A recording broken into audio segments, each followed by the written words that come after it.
আসসালামু আলাইকুম। সম্মানিত চাকরি প্রার্থী ভাই বোনেরা, সকলে কেমন আছেন? আশা করি আলহামদুলিল্লাহ সকলে ভালো আছেন। আমি আপনাদের আলহামদুলিল্লাহ ভালো আছি। আমরা ইতিমধ্যে 15টি ক্লাস করেছি। আজকে আমাদের 16 নম্বর ক্লাস অনুষ্ঠিত হবে ইনশাল্লাহ। আমরা উলুমুল কোরআনের উপর এমসিকিউ প্রশ্ন আলোচনা করতেছিলাম ধারাবাহিকভাবে। আজকেও আমাদের উলুমুল কোরআনের উপর এমসিকিউ আলোচনা হবে ইনশাল্লাহ। আমরা ইতিমধ্যে 15টি ক্লাস করেছি। আজকে আমাদের 16 নম্বর ক্লাস অনুষ্ঠিত হবে ইনশাল্লাহ। আমাদের উলুমুল কোরআনের উপর সংক্ষিপ্ত এমসিকিউ আলোচনা করতেছিলাম। সেই আলোচনার ধারাবাহিকতায় আজকে আমরা আলোচনা করব ইনশাল্লাহ। আমরা গতদিন উলুমুল কোরআনের উপর 1 থেকে 45 নম্বর এমসিকিউ পর্যন্ত আলোচনা করেছিলাম। আজকে আমরা 46 নম্বর থেকে 87 নম্বর এমসিকিউ পর্যন্ত আলোচনা করব ইনশাল্লাহ।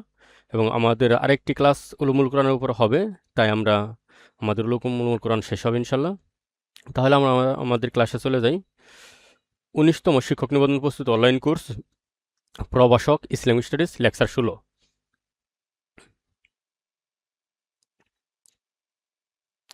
আমাদের আজকের 16 নম্বর লেকচারের প্রথম যে প্রশ্নটি সেটা হলো যে আল কোরআনের কতটি নাম রয়েছে। এটি আমাদের পূর্ববর্তী আলোচনার ধারাবাহিকতায়, যেমন আমাদের উলুমুল কোরআনের 46 নম্বর প্রশ্ন আর আজকের আমাদের 16 নম্বর লেকচারের প্রথম প্রশ্ন, আল কোরআনের কতটি নাম রয়েছে।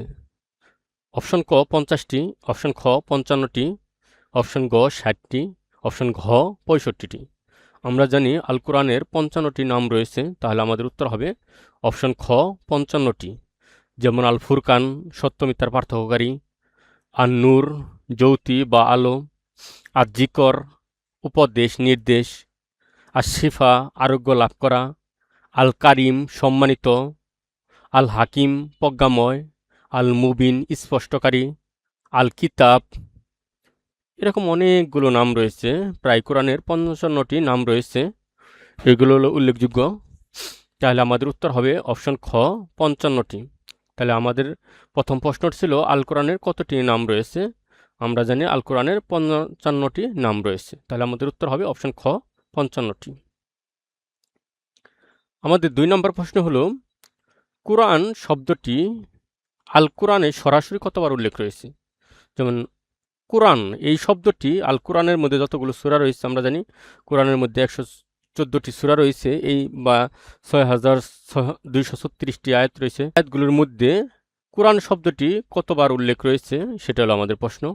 অপশন ক 50 বার, অপশন খ 60 বার, অপশন গ 70 বার, অপশন ঘ 80 বার। আমরা জানি যে আল কোরআনের মধ্যে কোরআন শব্দটি উল্লেখ রয়েছে 70 বার, তাহলে আমাদের উত্তর হবে অপশন ঘ 70 বার। আমাদের 3 নম্বর প্রশ্ন হলো যে কোরআনে কোন সাহাবীর নাম উল্লেখ রয়েছে। আমরা জানি যে রাসূল সাল্লাল্লাহু আলাইহি ওয়াসাল্লামের পালেক পুত্র যায়েদ ইবনে হারেসার নামটি আল কোরআনের মধ্যে উল্লেখ রয়েছে। এটি সূরা আল আহজাবের 37 নম্বর আয়াতে আল্লাহ তাআলা বলেন, এটা হলো যায়েদ ইবনে হারেসা এবং উম্মুল মুমিনিন আনহার সম্পর্কে এই আয়াতটি নাজিল হয়েছে। যে আমরা জানি যে হযরত জয়নব রাদিয়াল্লাহু তাআলা আনহা হযরত যায়েদ ইবনে হারেসার স্ত্রী ছিলেন প্রথমত। দ্বিতীয়ত যখন তিনি যায়েদ ইবনে হারেসা তাকে তালাক দেন, যখন জয়নব রাদিয়াল্লাহু তাআলা আনহা তালাকপ্রাপ্ত হন, তখন রাসূল সাল্লাল্লাহু আলাইহি ওয়াসাল্লাম তাকে বিবাহ করেন। আর যেহেতু আমরা জানি যে হযরত যায়েদ ইবনে হারেসা ছিলেন রাসূল সাল্লাল্লাহু আলাইহি ওয়াসাল্লামের পালিত পুত্র, আর পালক পুত্রের স্ত্রীকে বিবাহ করা জায়েজ কিনা বা এই সম্পর্কে আল্লাহ তাআলা এই আয়াত নাজিল করেন। যেহেতু আমাদের সমাজে বা আজ জাহিলি সমাজে তখন সবাই ভাবত যে পালক পুত্রের স্ত্রী বিয়ে করা এটা অন্যায় বা অপরাধ, কিন্তু এটা ইসলামে জায়েজ, কারণ পালক পুত্রের সাথে তার কোনো রক্তের সম্পর্ক নেই। আর যখন সে তাকে তালাকপ্রাপ্ত হয়, সে তাকে তালাক দিয়ে দেয়, তখন তার সাথে আর কোনো সম্পর্ক থাকে না। তাই পালক পুত্রের স্ত্রী তালাকপ্রাপ্ত হলে তাকে বিবাহ করা ইসলামে জায়েজ রয়েছে। আর এই বিধানকেই বাস্তবায়ন করার জন্য আল্লাহ তাআলা সূরা আল আহজাবের 37 নম্বর আয়াতে এই যায়েদ ইবনে হারেসা এবং জয়নব রাদিয়াল্লাহু তাআলা আনহার ঘটনাটি বর্ণনা করেন। যে আয়াতে বলা হয়েছে যে ফালাম্মা কাজা জায়েদ মিনহা, যখন কি করলো জায়েদ, যখন তার স্ত্রী জয়নবকে তালাক দিয়ে দিল, যখন তার স্ত্রী তালাকপ্রাপ্ত, অতাররা জাওয়াজ না কুহা লিকাই, তখন কি হলো, রাসূল সাল্লাল্লাহু আলাইহি সাল্লামকে তাকে বিবাহ করার জন্য নির্দেশ দিলেন বা তার জন্য তা বৈধ হয়ে গেল। রাসূল সাল্লাল্লাহু আলাইহি সাল্লামের জন্য তাকে বিবাহ করা বৈধ হয়ে গেল। লা ইয়াকুনা আলাল মুমিনিন। আর এই বিধানটি আল্লাহ তাআলা মুমিনদের নিকট স্পষ্ট করার জন্য, মুমিনদের নিকট এই বিষয়টাকে সুস্পষ্ট করার জন্য আল্লাহ তাআলা এই বিধানটি নাজিল করেন। বা এই সূরা আহজাবের ৩৭ নম্বর আয়াতে হযরত যায়েদ ইবনে হারেসা এবং তার তালাকপ্রাপ্ত স্ত্রী জয়নব রাদিয়াল্লাহু তাআলা আনহাকে নিয়েই এই সূরার ৩৭ নম্বর আয়াত নাজিল হয়, যেখানে এই যায়েদের নাম উল্লেখ রয়েছে। যেখানে আল্লাহ তাআলা পালক পুত্রের স্ত্রী যদি তালাকপ্রাপ্ত হয় তখন তাকে বিবাহ করা ইসলামে বৈধতা রয়েছে, আর এই বৈধতা এই আয়াত দ্বারা প্রমাণিত হয়। আর আল্লাহ তাআলা এই বিধানকে বাস্তবায়ন করার জন্যই আল্লাহ তাআলা রাসূল সাল্লাল্লাহু আলাইহি ওয়াসাল্লামকে তার পালক পুত্র যায়েদ ইবনে হারেসার স্ত্রী জয়নবকে বিবাহ করার জন্য নির্দেশ দেন বা বিবাহ করার জন্য হুকুম জারি করেন। তখন তাকে রাসূল সাল্লাল্লাহু আলাইহি ওয়াসাল্লাম জয়নব রাদিয়াল্লাহু তাআলা আনহাকে বিবাহ করেন।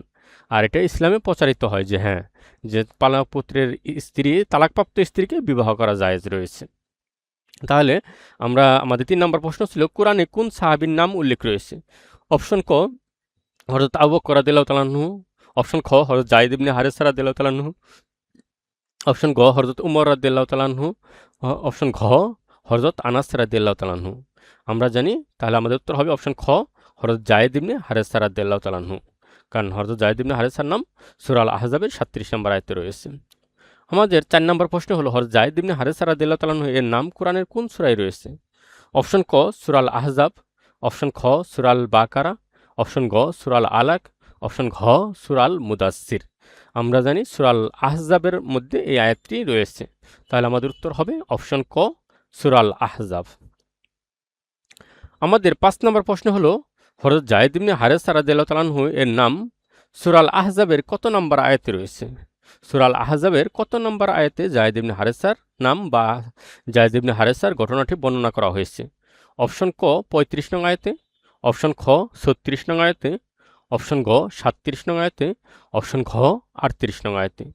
আমরা জানি যে হযরত যায়েদ ইবনে হারেসা এবং জয়নব রাদিয়াল্লাহু তাআলা আনহার ঘটনাটি সূরা আল আহজাবের ৩৭ নং আয়াতে আল্লাহ তাআলা বর্ণনা করেন। তাহলে আমাদের উত্তর হবে অপশন ঘ ৩৭ নং আয়াত। আমাদের ৬ নম্বর প্রশ্ন হলো উম্মুল কুরআন। উম্মুন শব্দের অর্থ আমরা জানি মা, আর কুরআন মানে কুরআনের মা। উম্মুল কুরআন মানে কুরআনের মা বলা হয় কোন সূরাকে? কোন সূরাকে কুরআনের জননী বা কুরআনের মা বলা হয়? অপশন ক সূরা আল ফাতিহা, অপশন খ সূরা আল ইয়াসিন, অপশন গ সূরা আল আর রাহমান, অপশন ঘ সূরা আল ইখলাস। তাহলে আমাদের উত্তর হবে অপশন ক সূরা আল ফাতিহা। তাহলে উম্মুল কুরআন বলা হয় সূরা আল ফাতিহাকে। তাহলে আমাদের উত্তর হবে অপশন ক সূরা আল ফাতিহা। আমাদের ৭ নম্বর প্রশ্ন হলো সাদরুল কুরআন বলা হয় কোন সূরাকে?